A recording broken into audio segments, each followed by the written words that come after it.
Halo semuanya, kembali ke video saya ya. Kemarin kita sudah belajar mengenai tahap pencatatan pada siklus akuntansi perusahaan jasa mengenai jurnal umum. Nah, pada video kali ini kita akan membahas mengenai tahap pencatatan akuntansi perusahaan jasa untuk tahap yang terakhir. Pada tahap pencatatan ini yaitu kita akan belajar mengenai buku besar. Yang akan kita pelajari pada video ini yang pertama adalah kalian akan belajar mengenai pengertian dari buku besar itu sendiri. Setelah itu kita akan belajar mengenai bentuk-bentuk buku besar. Bentuk-bentuk buku besar itu ada berapa sih kira-kira? Yang ketiga kalian akan belajar yang paling penting yaitu posting dari buku besar itu sendiri. Step-step untuk melakukan posting buku besar itu seperti apa sih yang benar? Yang pertama kita belajar mengenai pengertian dari buku besar itu sendiri. Apa sih itu buku besar? Buku besar adalah buku yang berisi kumpulan akun yang disusun secara sistematis. Ingat, buku yang berisi kumpulan akun yang disusun sistematis. Sistematis di sini berarti akun itu disusun secara urut dalam buku tersebut. Urut sesuai dengan nomor akunnya. Kan nomor akun itu bisa melambangkan dari golongannya, jenis akunnya. Jadi akan dikelompokkan dari kelompoknya, apakah kelompok harta dulu, lalu kelompok kewajiban dulu, dan akan diurutkan dulu juga sesuai dengan nomor akunnya. Setelah kita tahu apa itu buku besar, kita harus tahu dulu tadi ada kata posting. Posting itu apa sih? Posting itu berarti adalah pemindah bukuan. Pemindah bukuan dari mana? Dari jurnal umum, dari transaksi. Dari jurnal umum kita pindahkan ke dalam yang namanya buku besar. Jadi yang saya pada video sebelumnya kan kita sudah tahu bahwa dalam jurnal umum terdapat banyak sekali transaksi yang diurutkan per kronologisnya, per tanggalnya. Nah, karena transaksi itu terlalu banyak sehingga kita harus mengelompokkannya. Kita kelompokkan sesuai dengan apa? Sesuai dengan nama akunnya. Nah, dan kita pindahkan ke dalam buku-buku sesuai akun masing-masing. Itulah yang dinamakan dengan posting buku besar.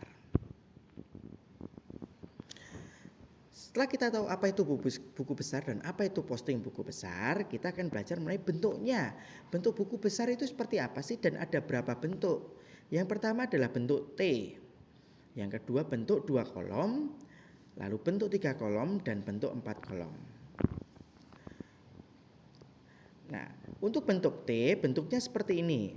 Mirip seperti huruf T yang terdiri dari 2 garis vertikal dan 1 garis horizontal.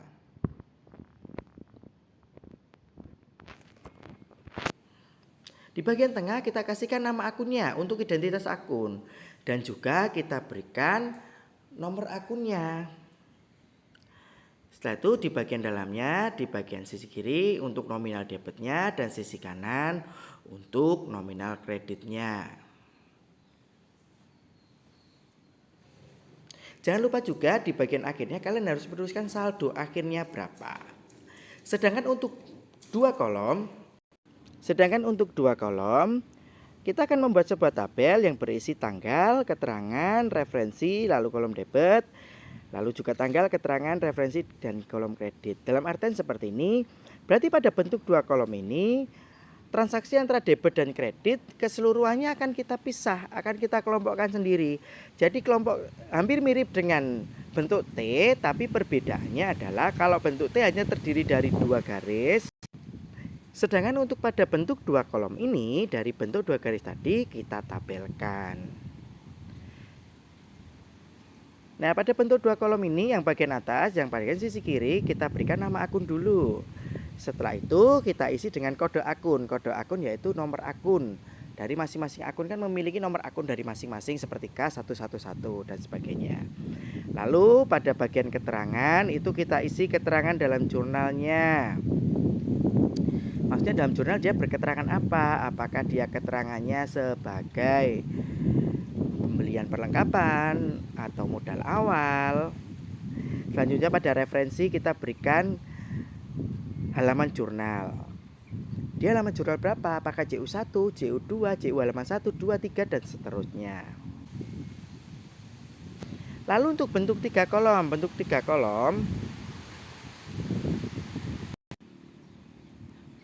untuk bentuk 3 kolom perbedaannya dengan bentuk 2 kolom. Kalau bentuk 2 kolom, untuk bentuk 2 kolom tadi langsung terjadi pemisahan antara debit dengan kreditnya. Baik keterangannya, referensinya, tanggalnya, semua terjadi permisahan.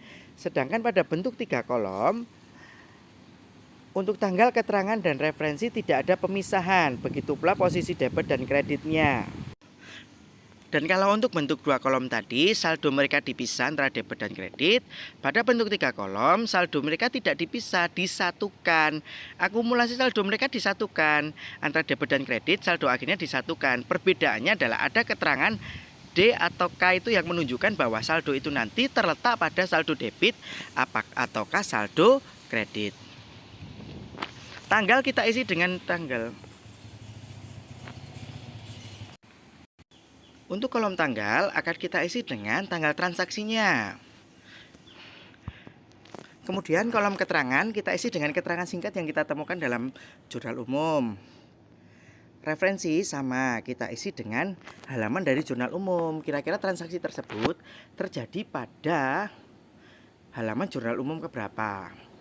Lalu nominal debit atau kredit hanya pemindahan dari transaksi jurnal umum. Jadi ketika di jurnal umum dia ada di debit, berarti kita akan menuliskannya di debit, begitu pula sebaliknya. Lalu saldonya ini berisi saldo dari buku besarnya, maksudnya dari selisih dari debit dan kreditnya. Ketika terjadi misalkan 2 transaksi, satu di debit, satu di kredit, misalkan seperti itu. Nah, berarti kita lihat selisihnya besar mana. Misalkan selisihnya satu di debit 100.000, di kreditnya 50.000. Berarti kita kurangkan antara debit 100.000 dengan kredit 50.000 itu. Dan nantinya akan ditemukan nilai saldonya sebesar 50.000. Nah, untuk D atau K ini kita lihat dia itu saldonya besar yang mana selisihnya nanti. Kalau lebih besar di posisi debit berarti akan kita beri kode D. Tapi kalau lebih besar kredit akan kita beri kode K. Bentuk buku besar yang keempat adalah bentuk 4 kolom. Bentuk 4 kolom ini sebenarnya hampir mirip dengan bentuk 3 kolom. Perbedaannya pada bentuk 4 kolom ini saldonya sudah langsung dipisahkan. Apakah dia akan masuk ke dalam saldo debit atau saldo kredit. Sedangkan bentuk 3 kolom tadi saldonya masih jadi satu. Bedanya hanya dikasih kode D atau K. Sedangkan pada bentuk 4 kolom ini saldonya sudah dipisah. Langsung sudah dibikin kolom sendiri. Kolom debit sendiri, kolom kredit sendiri. Pengisiannya sama saja, tanggal juga kita isi dengan tanggal transaksi, keterangan berarti keterangan dalam jurnal umum, referensi kita beri halaman jurnal umum, debit kredit pemindahan nominal. Nah, kalau di bagian saldo sama halnya tadi. Ketika saldonya itu di jurnal umumnya ada di debit, di transaksinya berarti kita pindahkan ke debit. Tapi kalau transaksi kedua ada di debit lagi, berarti kemungkinan besar ada di debit karena akan menambah. Tapi ketika transaksi kedua ada di kredit, nah berarti kita lihat lebih besar mana? Lebih besar debit atau kredit? Kalau lebih besar debit, berarti tetap di debit. Tapi kalau lebih besar kredit, berarti saldo akhirnya akan di kredit. Saldo akhir ini biasanya akan sama dengan indikator ketentuan saldo normal yang telah kalian pelajari sebelumnya. Jadi kalau saldo normalnya itu debit, peluang terbesar saldo akhir pada buku besar ini juga harus debit. Tapi kalau kredit berarti juga harus kredit. Contoh gampang misalkan kas, saldo normalnya itu debit. Pasti dia saldo akhirnya harus debit. Kan pasti harus ada uang masuk. Kalau sampai kredit berarti kan terjadi minus keuangan dalam perusahaan tersebut. Seperti itu.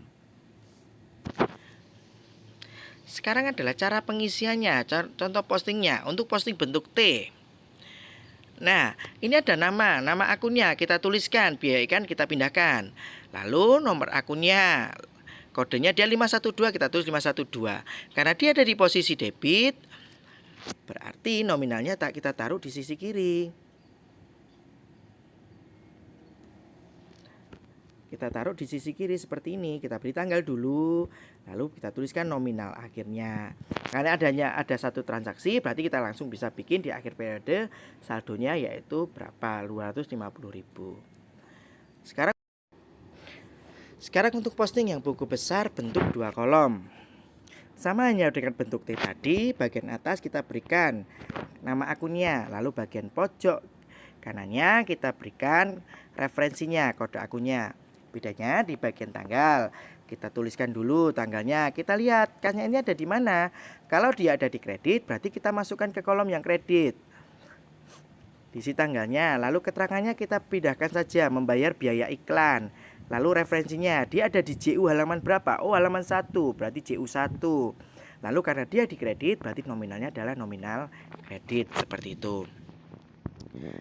Selanjutnya untuk buku besar bentuk yang 3 kolom. Bagian atas sama, kita isikan dengan nama akun dan kode referensinya. Lalu karena ini tanggal, keterangan, dan referensinya jadi 1, berarti kita tuliskan dari kiri tanggalnya tanggal berapa transaksi tersebut, keterangannya apa keterangan singkatnya, lalu referensinya itu halaman jurnalnya halaman berapa. Nah, disinilah baru terjadi perbedaan. Dia ini pada jurnal umum ada pada transaksi apa? Oh, kredit, berarti kita catatkan dalam kredit. Nah, karena ini ada baru 1 transaksi, berarti DK-nya saldo karena saldo akhirnya ada di kredit juga, berarti pada kolom DK itu kita tuliskan dengan huruf K yang berarti kredit. Terakhir bentuk buku besar yang 4 kolom. Yang pertama adalah sama, kita tuliskan dulu nama akunnya beserta kode referensinya. Setelah itu kita urutkan tanggalnya. Tanggal pertama, lalu keterangan dia apa. Setelah itu nomor referensinya, nomor halamannya. Lalu dia posisinya apa? Oh, kredit. Dia kredit senilai 250.000.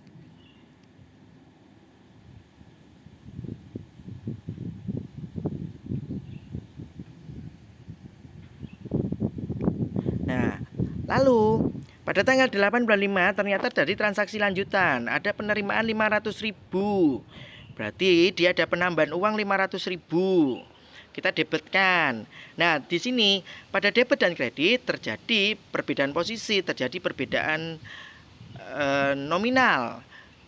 Nominal lebih besar debit, sehingga pada saldo akhirnya kas ini tetap pada debit, yaitu sebanyak 250.000.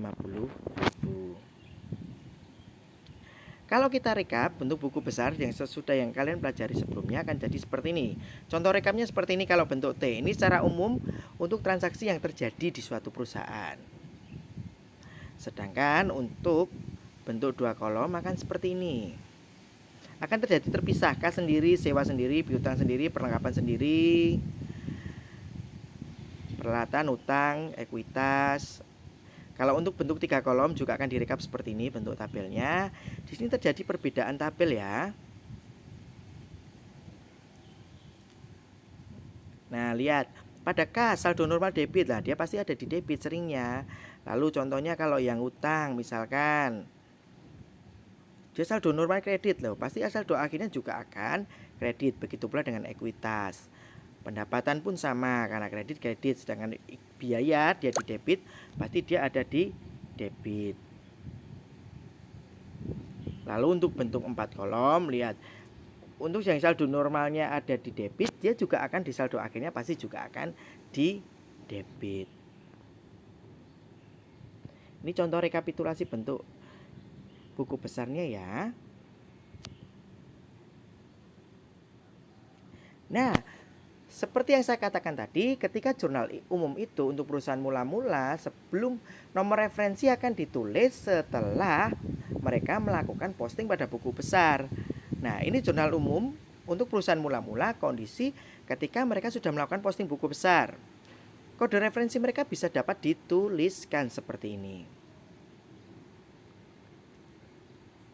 Oke, demikian video kali ini. Kita sudah sama-sama belajar mengenai buku besar atau tahap pencatatan akhir, yaitu buku besar. Silakan jika ada kritik, komentar atau masukan untuk video ini, silakan kalian tuliskan di kolom komentar ya. Sampai jumpa di video selanjutnya.